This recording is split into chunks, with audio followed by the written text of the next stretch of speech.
네, 뉴질랜드에 IT 직군으로 취업하고 싶으신 분들 이 영상 끝까지 봐주세요.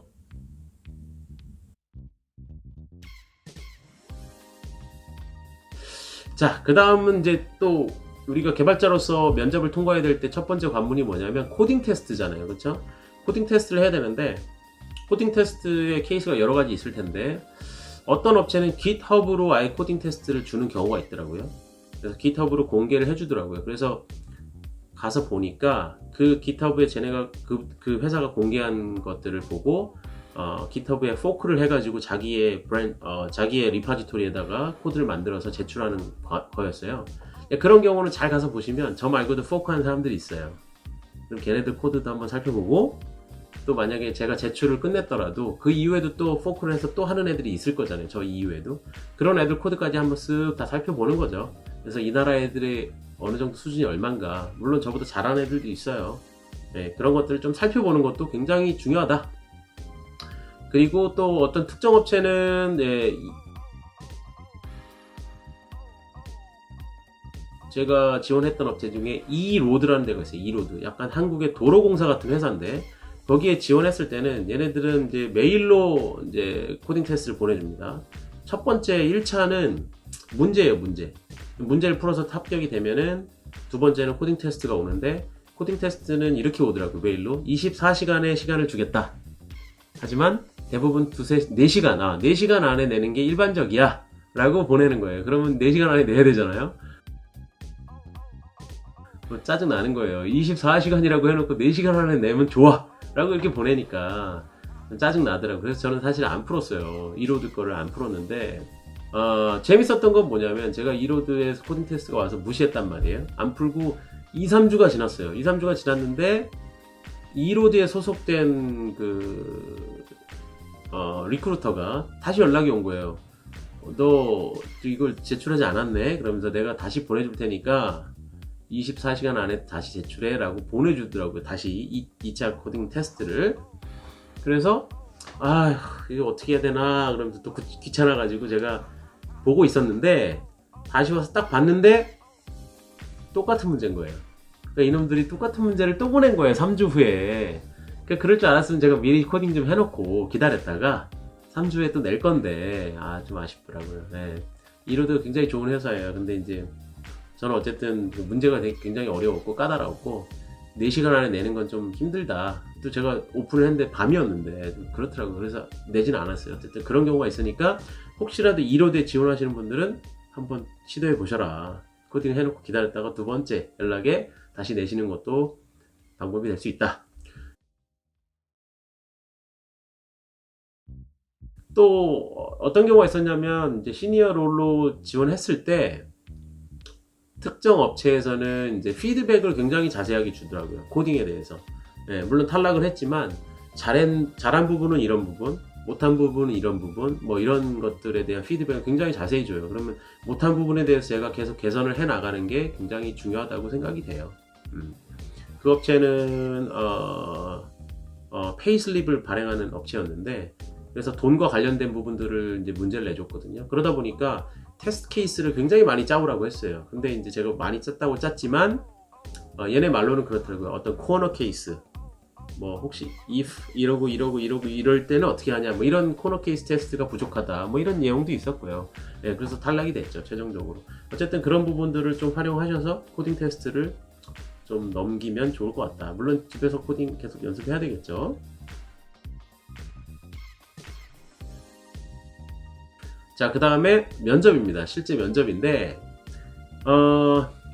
이렇게 생각이 돼요. 여기서 뭐 2-3번 면접하고 합격하겠다 이런 생각으로 오시면 상당히 힘들어요. 네. 뭐 그런 분도 있어요. 한 번에 합격하고 다니는 사람이 있죠. 왜 없겠어요. 있는데 그런 마음가짐으로 오시면 상당히 어렵고 그냥 면접은 계속 내가 이 면접을 통해서 나의 면접 스킬을 늘리고 영어 실력도 늘리고 하면서 쭉쭉쭉 가는 과정이다.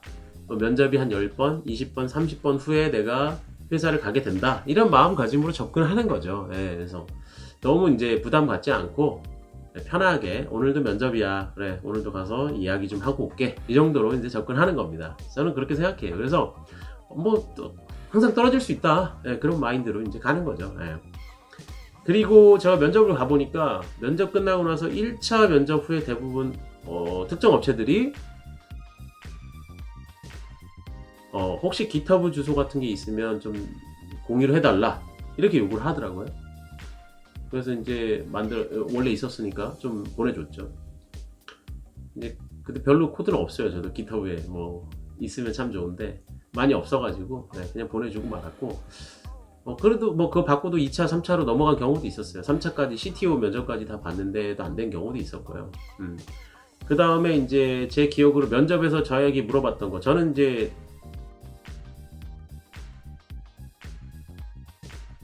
일단 이 나라에서는 프론트엔드 개발자로 지원을 했어요.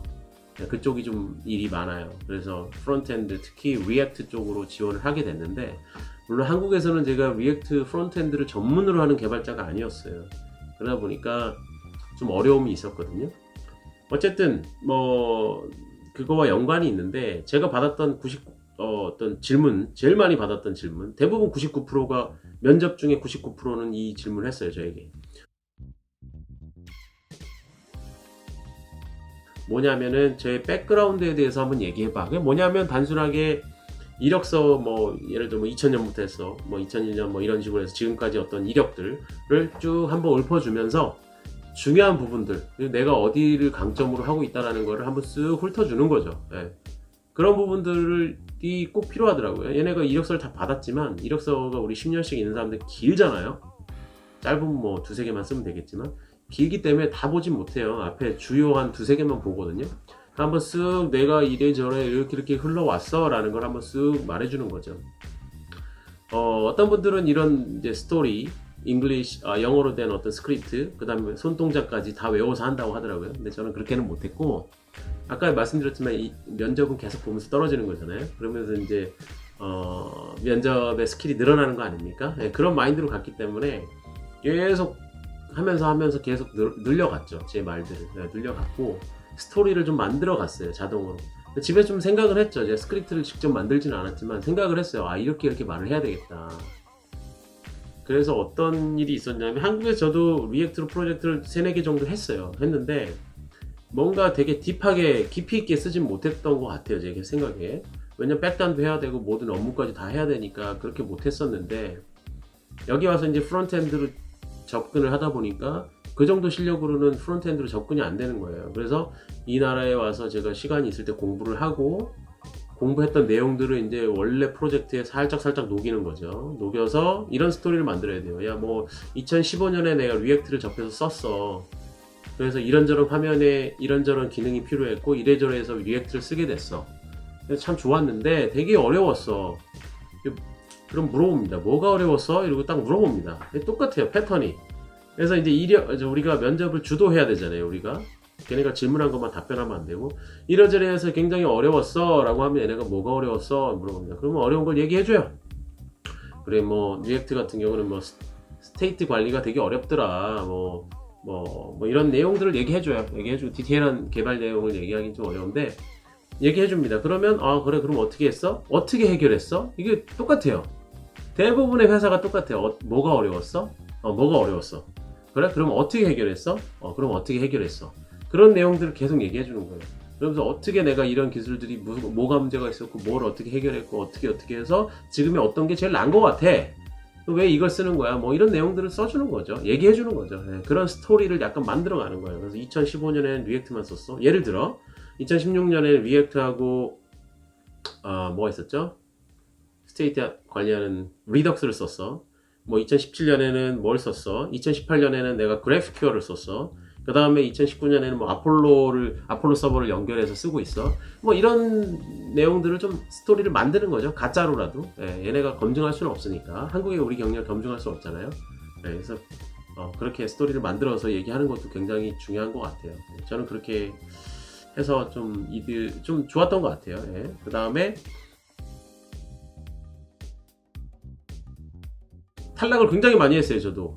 뭐 1차에 탈락한 적이 있고, 전화 기술 인터뷰에서 탈락한 적 있고, 뭐 3차까지 가서 CTO까지 만나고, 뭐 CTO가 2시간 동안 면접을 보고 나서도 붙은 줄 알았어요. 근데 떨어졌고, 뭐 그런 경우들이 있었는데, 항상 그래서 제가 했던 건 탈락 원인을 이제 파악해 보는 거죠. 왜 탈락했을까? 그리고 만약 기술 면접에서 떨어졌거나 뭐 전화 기술 면접 혹은 코딩 이런 데 떨어졌다면은 그런 질문들 그런 것들을 이제 면접 이후에 다시 한번 체크해 보고 또 뭐 칠판에 작성하는 문제들도 있잖아요. 그런 것도 이제 체크해 보고 한 다음에 잘 안 되면 저와 같은 처지에 있는 저와 같이 공부하는 친구들하고 같이 문제도 공유하면서 같이 한번 풀어보고 뭐 그러면 어떤 사람은 C로도 풀고 어떤 사람은 자바로도 풀고 뭐 저 같은 경우는 자바스크립트로도 풀고 뭐 이렇게 하면서 서로 의견을 공유하다 보니까 더 좋은 것들이 많이 나오더라고요. 아이디어들이 그런 것들이 있었고요. 그 다음에 이제 또 제가 했던 건 면접이 끝나고 나서 제가 했던 거는 면접에서 잘 못했던 거 제가 잘 대답하지 못했던 거를 추립니다. 예를 들어서 뭐 제가 프론트엔드 전문이 아니다 보니까 프론트엔드 개발자로서 뭔가 자바스크립트로 테스트를 하는 것들이 별로 익숙치가 않았어요. 근데 그런 부분에 면접 질문이 나왔을 때 대답이 잘 안 됐거든요. 처음에. 그래서 이제 대답이 안 된 부분들은 면접이 끝나면 아 이건 뭐 느낌 딱 오죠. 탈락이구나.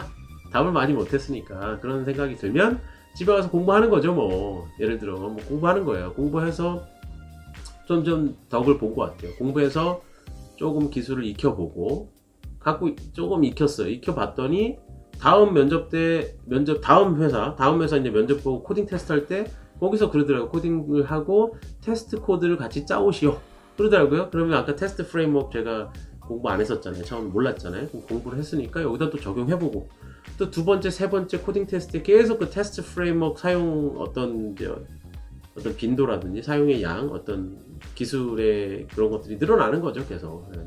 그런 것들이 저를 이제 조금 더 성장하게 했던 것 같아요. 조금씩은. 제가 뭐 엄청 잘하는 사람 아닙니다. 그 다음에 그런 부분들이 제가 공부를 했잖아요? 그럼 또 링크드인이나 CV에 또 반영하는 거죠. 나 이거 할 줄 안다. 나 할 수 있다. 얘기하는 거예요. 그 다음에 또 한 가지. 마지막으로 면접에서 제일 중요한 부분은 제가 볼 때는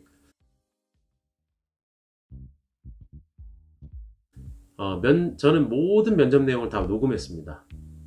이게 법적으로 문제가 있을 수도 있는데 뭐 제가 돌리진 않았잖아요. 저 혼자 듣고 있으니까. 왜냐면 잘 못 알아들으니까. 영어 약하잖아요. 잘 못 알아들으니까 녹음을 했어요. 근데 녹음을 상당히 녹음기 키고 뭐 이러기 되게 힘들어요. 힘들잖아요. 그래서 저는 전에도 다른 영상에서 말씀드렸지만 약간 시크릿한 녹음 어플을 쓰고 있어요. 저는 뭘 쓰냐면 Background Voice Recorder라는 걸 쓰고 있어요. Background Voice Recorder. 이 앱의 좋은 점은 스마트폰이 있잖아요. 킬 필요가 없어요. 킬 필요가 없고 여기 볼륨 키들이 있잖아요. 볼륨 키들이 있잖아요. 그렇죠? 그럼 볼륨 업 키를 3번 누르면 녹음이 시작되는 거예요. 손에 진동이 와요. 띡띡띡 누르면 진동이 옵니다. 그리고 밑에 볼륨 다운 버튼을 3번 누르면 녹음이 끝나요. 녹음만 하는 거니까. 그래서 저는 이제 딱 녹음 들어가기 전에 문 앞에서 녹음 버튼 3번 딱 누르면 징 그리면 딱 가지고 올라와서 책상에 그냥 딱 놔두는 거죠. 놔두고서 얘기하고 끝나면 가지고 오는 거예요. 그래서 면접이 끝나고 집에 돌아오면 당연히 다시 들어보고 뭘 잘못했나, 어떤 질문이 진짜 얘네가 원하는 질문이었나, 이런 것들을 또 파악해 보는 거죠. 왜냐면 또 나라마다 영어 액센트가 다르고 못 알아들을 수도 있잖아요. 우리가 그런 것들을 또 익히기 위해서 그렇게 계속 했어요. 그래서 지금도 현재까지 제가 모든 면접의 인터뷰 내용이 다 녹음되어 있는 파일들이 제 스마트폰에 있습니다. 그래서 가끔 한 번씩 들어요. 근데 맨날 들어도 지금까지 100번 이상 들어도 못 알아듣는 사람이 있습니다. 그런 사람이 있어요. 어려운 사람이 있는데 그건 어쩔 수 없죠. 자, 그 다음에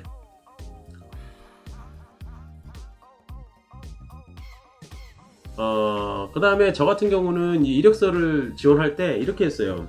일주일에 10개 정도 넣는다, 이런 마음으로 했어요. 왜 일주일이냐? 진짜 열심히 하려면 한국 같으면 매일매일 10개씩 넣을 수 있잖아요. 그렇죠? 근데 이 나라는 그렇게 많이 없어요. 많이 없다 보니까 그냥 일주일에 10개 정도 넣으면 좋겠다라는 마음으로 10개라고 딱 단정 지은 건 아니에요. 일주일에 한 번씩 그런 시간을 가지고 쭉 지원을 하는 거죠. 지원하는데 시간 걸리잖아요. 그냥 어플라이하고 나가는 경우도 있지만 뭐 링크드인을 통해서 혹은 어떤 시스템을 통해서 어플라이 버튼 한 번으로 뭐 이력서가 가는 경우도 있지만 가서 뭐 또 작성해야 된다든지 뭐 약간 커버 레터라고 해서 나에 대해서 소개를 한다든지 뭐 이런 과정들이 있기 때문에 시간이 두세 시간 이상씩 가거든요. 그래서 일주일에 한 번씩 그런 시간을 가지고 계속 지원을 했죠. 예, 많이 한 만큼 이제 많이 연락이 오는 거예요. 그거는 뭐 당연한 이치고요. 제가 들었던 예 중에 하나는 뭐 이력서를 내고 6개월 후에 연락 왔다. 이런 경우도 있어요. 그래서 그 회사에 다니시는 분도 있고요. 이건 제가 확실히 들은 내용입니다. 그 다음에 또 한 가지 마지막으로